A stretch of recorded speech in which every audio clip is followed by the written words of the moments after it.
নমস্কার, সবাই কেমন আছেন? আশা করছি সবাই সুস্থ আছেন, ভালো আছেন। চৈতিস ক্রিয়েশনের নতুন একটি ব্লগে আপনাদের সবাইকে স্বাগতম। এই ভিডিওটি ছিল শনিবার দিন দুপুরবেলা লাঞ্চ করে আমি আর আমার হাজবেন্ড মিলে বেরিয়ে পড়েছিলাম সারা সপ্তাহে গ্রসারি বাজার কেনার উদ্দেশ্যে। একদিনে তো আমাদের সারা সপ্তাহে সবজি বাজার গ্রসারি বাজার কেনা হয় না, তো আমরা দুদিনে যাই। তো শনিবার দিনও বেরিয়েছিলাম যে টুকটাক কিছু নিয়ে আসবো, যেগুলো বাকি থাকবে সেগুলো নেক্সট দিন আনবো। এইরকমই ভাবনা চিন্তা করে দুজনে মিলে বেরিয়ে পড়লাম কেনাকাটির উদ্দেশ্যে। তো বেরিয়ে তো দেখছি রাস্তাঘাটে পুরো বরফ জমে আছে রীতিমতো। আগের দিন যেহেতু প্রচন্ড পরিমাণে স্নোফল হয়েছিল, তো এই বরফগুলো যেহেতু আগের দিন রিসেন্ট পড়া না, সেই জন্য এগুলো একটু বেশ নরম টাইপের আছে, মানে পা দিলেই বেশ ঢুকে যাচ্ছে সেরকম বরফ। কিন্তু এই বরফগুলোই আর 3-4 দিন পর না জমে গিয়ে পুরো শক্ত ইটের মতো হয়ে যায়, আর তার উপর দিয়ে হাঁটতে গেলেই পিছল খাই। সেই জন্য স্নো বুট পরেছি ঠিকই, কিন্তু তারপরেও সাবধানের তো মান নেই, তো সেই জন্য ভীষণ সাবধানেই হাঁটছি। আর এই বরফগুলোতেই হাঁটতে আমার মেইনলি বিশেষ করে ভয় লাগে, যেগুলো জমে গিয়ে একদম শক্ত হয়ে যায় আর খুব পিছল হয়। আর যে বরফগুলো নরম নরম মানে সবে মাত্র পড়েছে সেইগুলোর ওপর দিয়ে হাঁটতে আমার বেশ ভালো লাগে। ওগুলোতে তো পেছল খাই না, কিন্তু মনে হয় যেন একদম সাদা চাদরের ওপর দিয়ে আমি হেঁটে যাচ্ছি, আমার পায়ের ছাপগুলো পড়ছি, তো ওগুলো দেখতে আমার বেশ ভালো লাগে।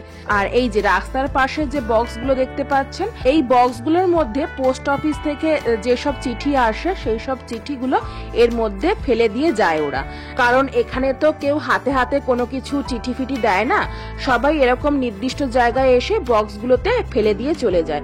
এখানে প্রত্যেকটা বাড়ির পার্মানেন্ট একটা করে নাম্বারিং বক্স থাকে, সেই নাম্বারিং বক্সগুলোতে ওরা যার যার চিঠি মানে সেই নাম্বারে ফেলে দিয়ে যায়। এবার যার যখন ইচ্ছা সে সেই মতো চাবি খুলে বক্স ওপেন করে নিয়ে নেয় তার চিঠি। তো এটাই হচ্ছে এখানকার নিয়ম। তো আমরা সবাই জানি প্রত্যেকটা দেশে আলাদা আলাদা নিয়ম থাকে, আমাদের দেশে একরকম নিয়ম, এখানে আর একরকম নিয়ম। তো এই নিয়মগুলো জানতে বুঝতেই আমাদের টাইম লেগে গেছে 3.5 মাসেরও বেশি। তাও এখনো অনেক জানার বোঝার বাকি আছে নিয়ম। তো টুকটাক যেগুলো নিত্যদিনের কাজে লাগার মতো সেইগুলো মোটামুটি জানতে পেরেছি এখনো অবধি। তো সেই মতো জেনে বুঝেই এখানে চলছি। হাঁটতে হাঁটতে দেখছি এখানে আবার কেউ ওই কার্ডগুলো, শপিং মলের কার্ডগুলো ফেলে রেখে চলে গেছে। আর এই শপিং মলের কার্ডগুলোর একটা নিয়ম আছে, এই কার্ডগুলোতে এমন একটা অ্যালার্ম সেট করা আছে যেটা কিনা ওই যে দোকানের কার্ড এটা, সেই দোকানের একটা এরিয়ার বাইরে চলে গেলেই এটাতে চাকা অটোমেটিক বন্ধ হয়ে যাবে এবং একটা অ্যালার্ম বাজতে শুরু করবে। তাই এখানে কেউ যদি শপিং করতে করতে শপিং কার্ট নিয়ে বাড়িও চলে আসে না, সেটা কিন্তু ওদের কাছে ঠিক খবরও চলে যায় এবং ওই কার্ডটা অটোমেটিক বন্ধ হয়ে যায়, আর ওটা ইউজই করা যাবে না। এইরকমই এটাও কেউ এনেছিল, এখন চাকাটা আর ঘুরছে না দেখে ওখানেই ফেলে দিয়েছে। এরকম আমি প্রায়ই এখানে রাস্তাঘাটে দেখি এই কার্ডগুলো যেখানে সেখানে ফেলা। এখন রাস্তা পার হব, তাই বাটনটা প্রেস করে নিলাম। এই বাটনটা প্রেস করলে ওইখানটায় ওয়াকিং সাইন দেখাবে, তাহলে আমরা রাস্তা পার হতে পারবো। এই যে ওয়াকিং সাইন দেখিয়ে দিয়েছে, চলুন এবার রাস্তা পার হওয়া যাক। রাস্তা পার হতে দেখি এখানে জল জমে গেছে। এগুলো কিসের জল বলুন তো? এই যে বরফ হয়েছে না, বরফগুলো গলে এখানে জল হয়ে গেছে। আর এই দেখুন রাস্তা পার হওয়ার সময় সামনে হাতের সাইনটা জ্বলছে নিভছে, তার মানে হচ্ছে যে পার হচ্ছে রাস্তা সে পার হয়ে যাক, আর যে নতুন ভাবে রাস্তা ক্রস করতে চাইছে তাকে দাঁড়াতে বলছে, ওয়েট করতে বলছে। তো এরকম এখানকার টুকটাক নিয়ম এখানে আসার পর জেনেছি, বুঝেছি। তো এইগুলো তো নিত্যদিনে প্রয়োজনীয়, তো এগুলো তো জানতেই হবে, বুঝতেই হবে। আর এই দেখুন এই গাছগুলোর নিচে এত সুন্দর বরফগুলো পড়ে আছে, দেখে মনে হচ্ছে না এখানে একটা সিনেমার শুটিং হলে খুব সুন্দর ব্যাকগ্রাউন্ড পিকচারটা আসতো। তো আমার তো এইটা দেখে, এই জায়গাটা দেখে খুব সেরকমই মনে হচ্ছে। আর এই দেখুন আমার ছেলে মানুষই, আমি এই বরফগুলো যখনই এরকম প্লেন থাকে না, আমি এর ওপর দিয়েই হাঁটতে চাই। যেহেতু এগুলো পিচ্ছল খায় না, এগুলো তো সব মাত্র পড়েছে, আর এগুলো নরম বরফ, আর পা দিলেই না ঢুকে যায়, একটুও পেছল খায় না, আর কি মজাও পাচ্ছি আমি। আর এই দিকটা পুরো বরফগুলো কালো হয়ে গেছে, তার কারণ ওই দিক দিয়ে রাস্তায় গাড়ি যাচ্ছে, গাড়ির ধোয়া নোংরা ওইগুলো লেগে ওই বরফগুলো পুরো কালো হয়ে গেছে। এখানে যেহেতু এখন প্রচন্ড ঠান্ডা, তেমন ভাবে কোথাও ঘুরতেও যাওয়া হয় না। ওই ঘুরতে যাওয়া মানে সপ্তাহে শেষে গ্রসারি বাজার করতে যাওয়া, তাই যখনই আমরা বেরোই এইভাবেই ছেলে মানুষই ভাবে খেলা করতে করতে আমরা যাই। এবার আমি দেখলাম যে ও এই গাছটাকে নিয়ে বরফ নিয়ে খেলা করেছে, এবার আমিও করবো। এবার আমি তো করতে গিয়ে দেখলাম এই গাছগুলোর কাঁটাগুলো মানে পাতাগুলো এত কাটা কাটা আমার হাতেই লাগছিল, তাই জন্য আমি আর বাবা বেশি করতে গেলাম না। তারপর আমি আবার সোজা বাবা হাঁটতে শুরু করে দিলাম। তারপর হাঁটতে হাঁটতে দেখি পাশে আবার বরফের পাহাড় হয়েছে। এগুলো কিসের বলুন তো? এই পাহাড়টা হচ্ছে রাস্তায় যে বরফগুলো পড়েছিল সেগুলো যে তোলা হয়েছে, এই যে এখানে তুলে এখানে স্তূপ আকারে রেখে দিয়েছে। আর এখন দেখুন বাজে হচ্ছে 3:20 আর আমরা বাড়ি থেকে বেরিয়েছিলাম 3টের সময়। এই ওয়ালমার্টটা আমাদের বাড়ি থেকে একদমই কাছে, ওই 20 মিনিটের মতোই লাগে, 15-20 মিনিট। আর এখানটা দেখুন তারের মধ্যে কত পাখি লাইন দিয়ে বসে আছে, কি ভালো লাগছে না দেখতে, একসঙ্গে সবগুলো বেশ উড়ে যাচ্ছে। আমি না এই পাখি, প্রকৃতি, নেচার এগুলো দেখতে খুব ভীষণ ভালোবাসি। গাছপালা মানে রাস্তা দিয়ে যখন যাই না, কোনটায় কি গাছে কিরকম পাতা ধরেছে, কিরকম কি ফুল হয়েছে, এইসব দেখতে আমার ভীষণ ভালো লাগে। দেখে মনে হয় যেন যে প্রকৃতির কত ক্ষমতা না, এত সুন্দর জিনিস তৈরি করেছে। ব্যাস তারপরে চলে এলাম এই ওয়ালমার্টে, ঢুকে পড়েছি। আর এই ওয়ালমার্টের একটা খুব বাজে ব্যবস্থা, সেটা হচ্ছে প্রথমে ঢুকেই জামা কাপড়ের সেকশন পড়ে। আর আমাদের মেয়েদের মন জানেনই তো, জামা কাপড় দেখলেই ওর ভেতরেই ঢুকে পড়তে ইচ্ছা করে। সেই জন্য আমার হাজবেন্ড রীতিমতো এই ওয়ালমার্টে ঢোকার পর ভয়ই থাকে যে আমি না জামা কাপড়ের মধ্যেই ঢুকে জামা কাপড় কিনতে শুরু করে দিই।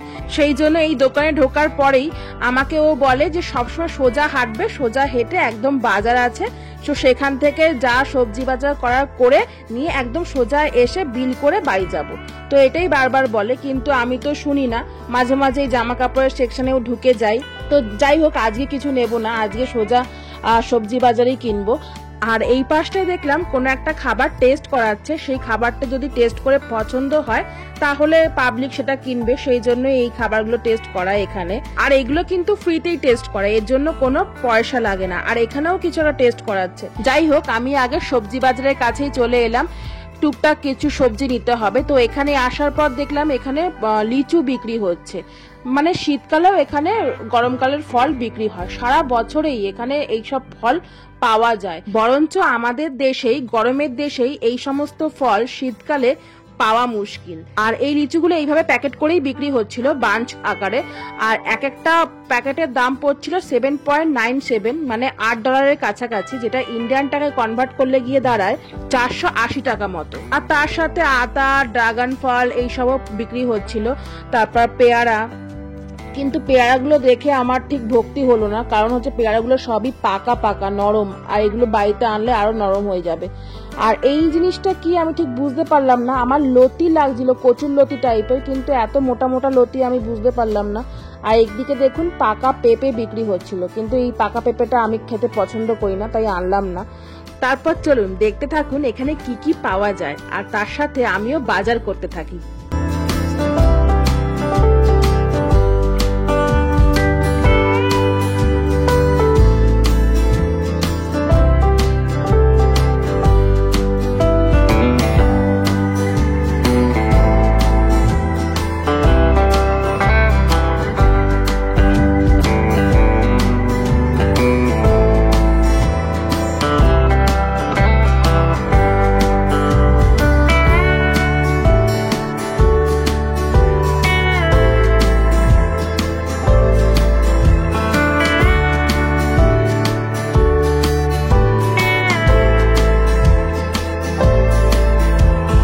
ব্যাস আমার মোটামুটি বাজার করা কমপ্লিট। এবারে বাড়ি যাওয়ার জন্য রওনা দিচ্ছি। এখানে বিলও হয়ে যাচ্ছে, বিল করেই বেরিয়ে পড়বো আমরা বাড়ি যাওয়ার উদ্দেশ্যে। বাইরে বেরিয়ে তো আমি অবাক, দেখি যে সন্ধ্যা হয়ে গেছে। মানে সেই 3:20 ঢুকলাম আর বেরোলাম ওই 6টার দিকে। মানে এতক্ষণ যে ভেতরে কিভাবে কেটে যায়, এই সবজি কিনতে কিনতে যে কিভাবে হারিয়ে যায় সবজির মধ্যে, সেটাই আমি বুঝে উঠতে পারি না। প্রতিদিন ভাবি আজকে কম বাজার করব, তাহলে তাড়াতাড়ি হয়ে যাবে, কিন্তু ওইভাবে আর হয়েই ওঠে না। তাই আমরা এটাই গল্প করতে করতে আসছিলাম দুজনে মিলে যে কিছুতেই আমাদের কম টাইমে বাজার করা হবে না। এর কারণও আছে, এখানে যেহেতু প্রত্যেকটা জিনিস খুঁজে খুঁজে বার করতে হয় না। ধরুন এখানে লিচু আছে, ওইখানে আলু আছে, অন্য কাউন্টারে পেঁয়াজ আছে, তো ঘুরে ঘুরে কোথায় কি আছে এইসব দেখতে দেখতেই না টাইম চলে যায়। আর আমাদের ওখানে কি সুবিধা হতো, একটা দোকানে গেলাম, ব্যাগ দিয়ে দিলাম, বললাম যে এই লাগবে আমার, দিয়ে দাও, ওরা দিয়ে দিত। আর এখানে তো তা করলে হয় না, রীতিমতো ঘুরে ঘুরে পুরো মলটায় কোথায় কি আছে কিনতে হয়, তো সেই জন্য টাইমটাও লেগে যায় বেশি। প্রথম দিকে আমরা সকালবেলায় বাজার করার উদ্দেশ্যে বেরিয়ে পড়তাম, কিন্তু সকালবেলায় গেলে না এই দেরি হওয়ার চক্করে দুপুরবেলার খাওয়াটাই আমাদের মিস হয়ে যেত। সেই জন্য এখন দুপুরবেলা খেয়ে দিয়ে তারপরেই এখন বাজার করতে বেরোই। এটাই সুবিধা হয় জানেন তো, পেটটাও ভরা থাকে, মনটাও শান্তি থাকে, আর ধীরে সুস্থে অনেকক্ষণ ধরে বাজার করা হয়। বাড়ির কাছাকাছি প্রায় চলেও এসেছি। তো বাড়িতে ঢোকার সময় দেখলাম কেউ আমাদের বাড়ির সামনের ডাস্টবিনটা, যেখানে আমরা নোংরা ফেলি, সেটা বাড়ির সামনেই রেখে দিয়েছে। একদম ঘর থেকে বেরোলেই ডাস্টবিনটা রেখে দিয়েছে। তার কারণ হয়তো বাইরে এত স্নো পড়ে আছে, হাঁটতে অসুবিধা হবে সেই জন্য। তো এটা খুবই সুবিধা হয়েছে। তো আজকের মতো ব্লগটা এখানেই শেষ করলাম, দেখা হবে নেক্সট ব্লগে।